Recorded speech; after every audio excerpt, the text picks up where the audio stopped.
Welcome to our deep dive into the fall of Nineveh, one Right. of history's greatest mysteries. Yeah. Um, we're going to try to understand how a city Yeah. so powerful, Mm. so dominant, Yeah. could simply vanish. Vanish. And we've That got could some fascinating ran. source material to work with today. Yeah. A mix of historical accounts and prophetic texts, Yeah. which offer some We've- intriguing I need to- and sometimes conflicting perspectives. Yeah. It's almost like having different camera angles on a crime scene, Oh, each revealing a new piece of the puzzle. okay. We're going to unpack those clues and see what led to Nineveh's demise. So to start off, Sure. can you set the scene for us? Um. What was the Assyrian Empire like? Okay. And why was Nineveh such an important city?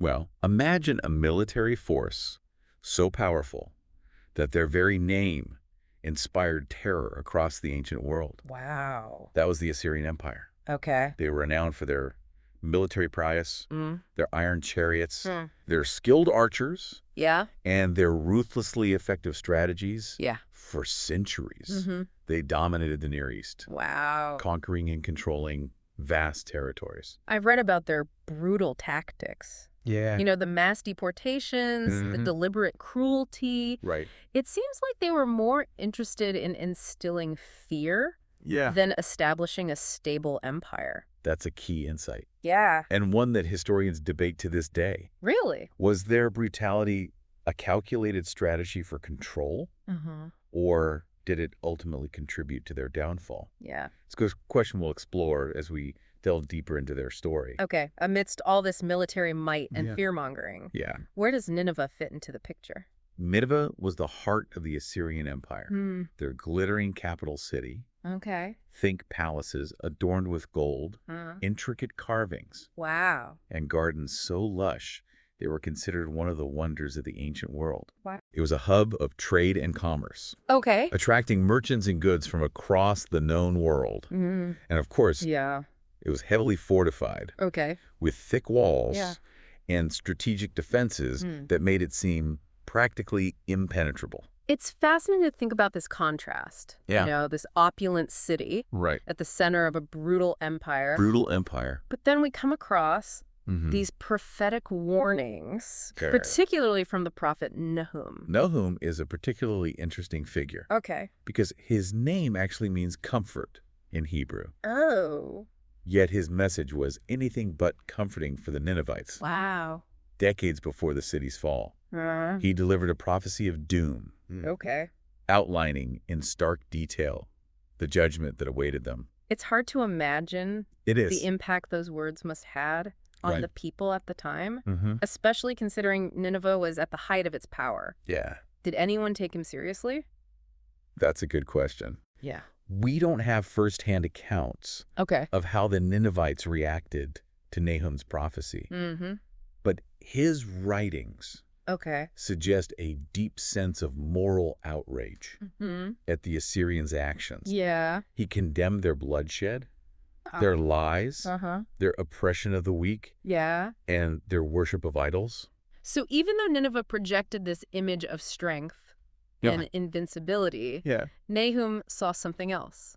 He did. A moral decay beneath the surface. Precisely. Okay. His prophecy suggests that true strength Okay. lies not just in military might Mm-hmm. or economic dominance, Mm-hmm. but in ethical conduct, Yeah. justice, Mm. and righteousness. Okay. It's a message that resonates even today. Absolutely. Yeah. It makes you wonder if the Assyrians, Mhm. blinded by their own power, Yeah. were even capable of recognizing these flaws. And to further emphasize this point, Okay. our sources point to another powerful city Mm-hmm. that met a similar fate, Thebes, Okay. also known as Naum in Egypt. Thebes. No. Wasn't that another major power player In the So- ancient world? known for its incredible Right? temples and monuments? Yes. Thebes was a major center of trade, Mm-hmm. culture, Mm-hmm. and religious worship.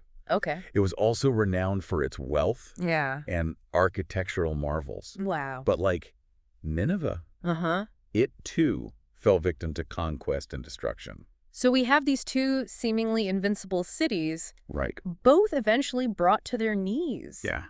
That's a pretty powerful message. It is. Was there a common thread in their downfall? Well, both cities were known for their opulence, their trade networks, Okay. and importantly, Yeah. their reliance on a pantheon of gods. Okay. This raises interesting questions about the role of religious beliefs in the rise and fall of empires. Yeah. Did their polytheistic beliefs, Okay. their focus on appeasing multiple deities, Hmm. somehow contribute to their vulnerabilities? That's a fascinating angle to consider. It is. Yeah, it seems like their belief systems may have played a role in their decision-making and their understanding of power. And it's a point we'll revisit as we examine the specific events that led to their downfalls. Okay, so we've got this backdrop Right. of prophetic warnings and historical parallels. Right. Now, I'm curious about how things actually started to unravel Okay. for the Assyrian Empire. All right. What were the cracks in their foundation? Well, as with many empires, internal struggles played a significant role in their decline. Okay. Those provincial governors you mentioned earlier, Yeah.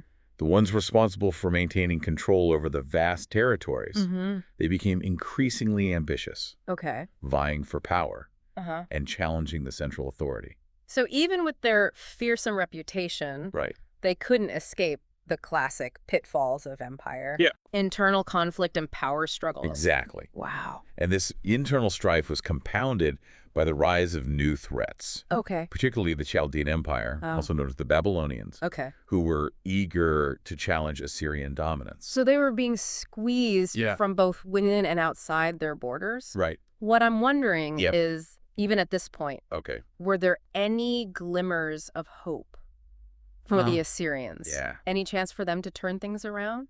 Interestingly, our sources do mention one such glimmer of hope. Really? A moment when the Assyrians seemed to heed a prophetic warning Okay. and change their course. Are you referring to the story of Jonah? You are? I remember that one, but I thought it took place much earlier You're in right. Assyrian history. The book of Jonah is set during a period of famine and instability. Okay. Well, before the events we've been discussing. Yeah. But it's a significant story because it shows that the Ninevites were capable of repenting, Okay. of changing their ways when faced with divine judgment. So at least at one point they demonstrated the capacity for self-reflection They did. and course correction, Yeah. but this seems like they didn't fully learn their lesson. Unfortunately, that seems to be the case. Yeah. Later rulers like King Sennacherib Okay. seem to double down on the Assyrian tradition Mm-hmm. of military expansion Mm-hmm. and brutality. Yes, Sennacherib. Yeah. Wasn't he the one who led that infamous siege against Jerusalem? The very same. Okay. He was known for his military ambition Mm-hmm. and his arrogance. Oh, okay. He campaigned relentlessly, Yeah. expanding the empire even further, Mm-hmm. but his siege against Jerusalem proved to be a pivotal moment. I'm familiar with the biblical account of that siege. Yep. You know how Sennacherib's vast army was miraculously defeated outside the city walls? Yes, it was a dramatic turn of events. And it's interpreted in different ways by historians and theologians alike. Yeah. Some see it as a divine intervention, Mm-hmm. a demonstration of God's power against those who defy him. Okay. Others see it as a combination of strategic blunders, Mm-hmm. logistical challenges, Yeah. and perhaps even an outbreak of disease within the Assyrian ranks. It's fascinating how even today, It is. thousands of years later, we're still trying to understand the full story Right. to piece together Yeah. the puzzle of what happened. And that's what makes this deep dive so compelling. Yeah. We're not just rehashing historical facts, we're exploring the nuances, Mm-hmm. the different perspective, Yeah. the enduring questions that surround the fall of Nineveh. So with Sennacherib's defeat at Jerusalem, Right. coupled with those internal struggles Yeah. and the rising Chaldean threat, Mm-hmm. it seems like the stage was set It will. for the final act, Yeah. the fall of Nineveh itself. Indeed, the Chaldean army, led by Nabopolassar and his son Nebuchadnezzar, Mm-hmm. eventually marched on Nineveh, Whoa. determined to bring the Assyrian Empire to an end. I'm already imagining that scene, the siege, the clash of armies, Right. the chaos. Yeah. I'm ready to hear about how it all went down. Well, before we get to the dramatic climax, okay. let's take a moment to unpack the broader historical context. Mm-hmm. Because to truly understand the fall of Nineveh, Uh-huh. we need to understand the forces at play, Okay. the shifting power dynamics, Yeah. and the cultural clashes that shaped this pivotal moment in history. Okay. All right. Sounds good. Yeah. All right, so last time we left off with the Assyrian Empire facing threats from both inside and out. Mm-hmm. They were dealing with internal rebellions, the rising power of the Chaldeans, Right. and that crushing defeat at Jerusalem under Sennacherib. Yeah. It sounds like the perfect storm was brewing. Yes. And to understand how that storm finally broke, we need to dig a little deeper into the world of ancient Mesopotamia. Mm-hmm. It wasn't just about military strength. Mm-hmm. There were complex alliances, Yeah. shifting loyalties, Okay. and a whole web of cultural and religious factors that influenced how events played out. Okay, so let's unpack those factors. Oh. What else was going on in the region that might have contributed to the Assyrian Empire's vulnerability? Well, one key factor was the changing nature of warfare itself. Okay. The Assyrians had built their empire on a model of military dominance. Mm-hmm. But by the 7th century BC, Yeah. other powers had caught up. Okay. They had adopted similar military technologies and tactics. Mm-hmm. So the Assyrians no longer had that decisive edge. So it was like their playbook had become outdated? In a way, yes. Okay. But it wasn't just about technology. Uh-huh. Remember those mass deportations the Assyrians were so fond of? Yeah. While intended to quell rebellions, Mm-hmm. they also created a lot of resentment and instability. Throughout the empire, Yeah. those displaced populations became a source of unrest, Uh-huh. ready to join any force that opposed Assyrian rule. That's a great point. Yeah. It's almost like their own brutality backfired, Right. creating the conditions for their downfall. Exactly. Wow. It created a network of potential enemies, Okay. both within and outside their borders. Yeah. And when it came to those borders, Mm-hmm. another crucial factor was the rise of the Chaldean Empire, Okay. also known as the Neo-Babylonian Empire. Okay. They had been growing in strength for decades, Mm-hmm. strategically forging alliances with other powers who resented Assyrian dominance. So it sounds like the Assyrians were losing their grip on power on multiple fronts. They were. But what about their religious beliefs? Okay. You mentioned earlier that those might have played a role in their vulnerability. Yes, and this is where it gets really interesting. Okay. The Assyrians were polytheistic, Uh-huh. meaning they worshipped a whole pantheon of gods, and each city, each region, Mm-hmm. had its own local deities and cults. So how did that system work within a vast empire? Right. Did it create a sense of unity? Yeah. Or did it lead to conflict? That's the key question. Yeah. While the Assyrians tried to impose their own national god, Mm-hmm. Ashur, Okay. as the supreme deity, Uh-huh. they also had to accommodate the beliefs of their conquered subjects. Okay. This created a complex religious landscape Yeah. with a mix of tolerance and tension. I could see how that could lead to some awkward situations Mhm. trying to balance those different belief systems. Exactly, and sometimes that balance broke down. Okay. For example, when the Assyrians conquered Babylon, Mm-hmm. they sacked the city and desecrated the temple of Marduk, Wow. the chief Babylonian god. Okay. This act of sacrilege created a deep well of resentment that fueled future rebellions. So even though they were trying to project an image of strength and dominance, Right. those actions ultimately undermine their authority. Precisely. Wow. And it speaks to a deeper tension within the Assyrian Empire. Okay. They were masters of military power, Uh-huh. but they often struggled with the complexities of cultural and religious integration. Which brings us back to those prophetic warnings, Yes. especially those from Nahum. Right. He seemed to be highlighting not just their military failures, but Mm. also their moral and spiritual failings. Yes. Nahum's prophecy is striking because it goes beyond simply predicting Nineveh's destruction. Uh-huh. He delves into the reasons for their downfall, Uh-huh. and those reasons are deeply intertwined with their ethical and religious choices. Mm-hmm. He condemns their violence, Yeah. their greed, Okay. their arrogance, Mhm. and their idolatry. So it's not just a message of doom and gloom. All It's right. a call for self-reflection, It is. for recognizing the consequences of their actions. Exactly. Wow. And this brings us to another crucial point. Okay. The concept of divine justice in the ancient world. The Assyrians believed that their victories were a sign of divine favor, Okay. that their gods had chosen them to rule. Uh-huh. But Nahum challenges this notion. Okay. He argues that true power comes not from military might, Mm-hmm. but from aligning oneself with a higher moral order. Okay. from pursuing justice and righteousness. So it's almost like he's presenting an alternative worldview. He is. A different way of understanding power and its purpose. Yes, and this is where his message resonates even today. Yeah. It forces us to ask ourselves, what are the true sources of strength? Okay. What are the consequences of unchecked power? And are we, as individuals and societies, living up to those higher ethical standards? Those are big questions. They are.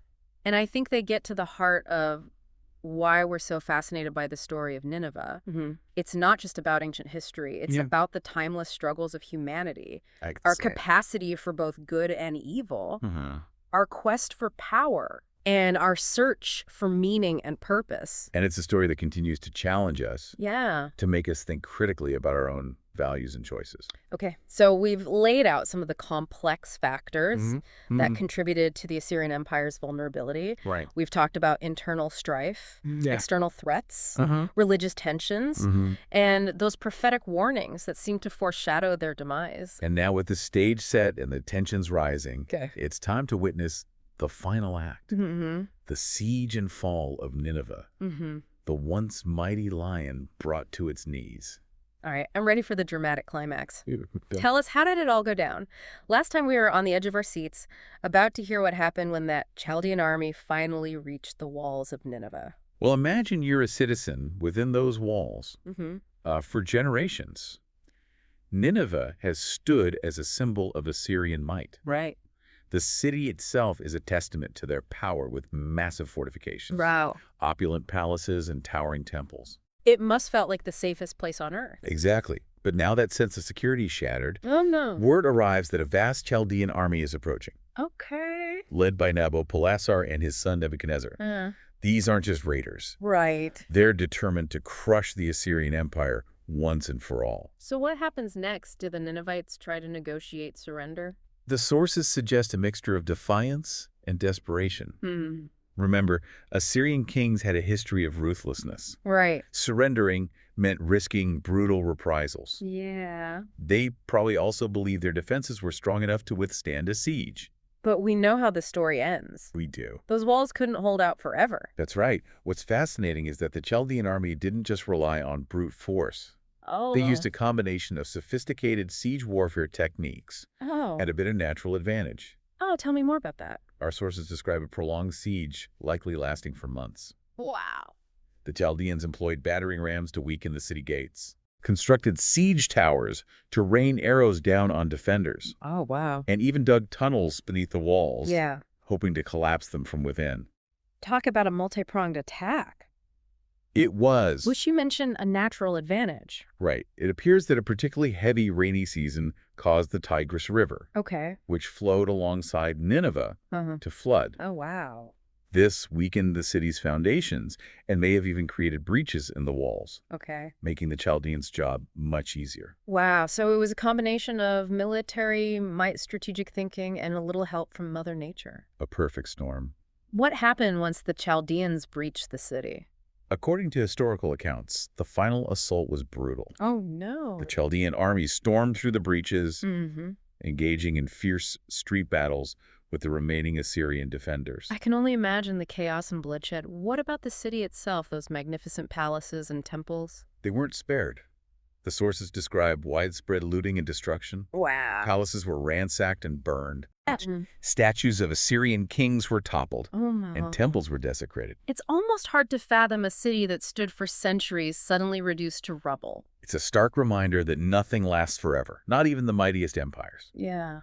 And it underscores a key theme we've been exploring throughout this deep dive, the cyclical nature of power. That's right. We've seen how the Assyrians themselves rose to power by conquering others, only to meet a similar fate at the hands of the Chaldeans. Exactly. And this cycle isn't limited to the ancient world. Right. Throughout history, we've seen empires rise and fall, each leaving behind a legacy of both achievement and destruction. It makes you wonder if it's an unavoidable pattern of human civilization. That's a question historians and philosophers have grappled with for centuries. Really? Is it simply human nature to seek power to dominate and ultimately to fall? Or can we break free from this cycle? I think that's where the story of Nineveh becomes more than just a history lesson. It's a cautionary tale, but it also offers a glimmer of hope. I agree. Remember, the Assyrians did have a chance to change course. Think back to Jonah's prophecy. Right. When faced with divine judgment, the Ninevites repented, at least for a time. So it's not inevitable. There is a possibility for change, for breaking free from destructive patterns. Exactly. And that's where I think the real value of studying history lies. Okay. It's not about glorifying the past or dwelling on its tragedies. Yeah. It's about learning from both the successes and failures of those who came before us. So what are the key takeaways from the fall of Nineveh that we can apply to our own lives, our own societies? First and foremost, I think it reminds us that power is a double-edged sword. Okay. It can be used for good or for evil. Right. And when it's wielded without a strong moral compass, it can lead to devastating consequences. We've seen how the Assyrians' reliance on brutality and oppression ultimately created more instability and sowed the seeds of their own destruction.